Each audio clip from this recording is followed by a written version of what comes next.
As I sat in the cold, sterile conference room, my heart sank as the words tumbled out of my manager's mouth.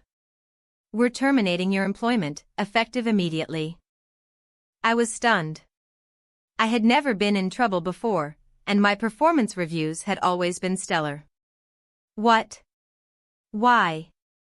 I stammered. "Well, you didn't use the company's preferred font in that last presentation," she replied. "That's a violation of company policy." I couldn't believe it. My livelihood was being taken away over something so trivial. The font I used had no bearing on the quality of my work. "But it wasn't even a major presentation," I protested. "It was just an internal email that I sent to my team." "It doesn't matter," she said coldly. "Company policy is clear. You violated it."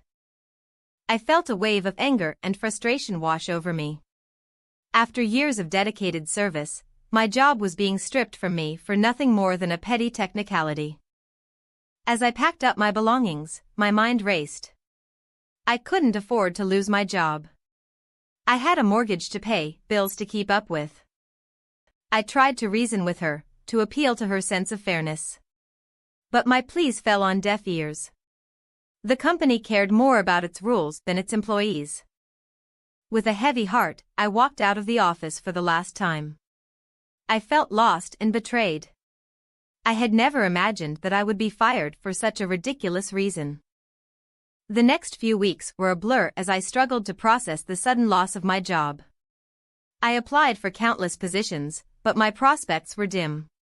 Employers were reluctant to hire someone who had been fired for such an absurd reason. As time went on, I began to doubt myself. Was I really a failure? Had I made a huge mistake that I didn't realize? Eventually, I found a job at a small company where the atmosphere was more relaxed and the focus was on results, not petty rules. It wasn't my dream job, but it was a steady income. As the years passed, I never forgot the day I was fired. It taught me a valuable lesson, that even in the most bureaucratic of workplaces, the human element should never be forgotten. And that sometimes, the most innocuous of actions can have the most profound consequences.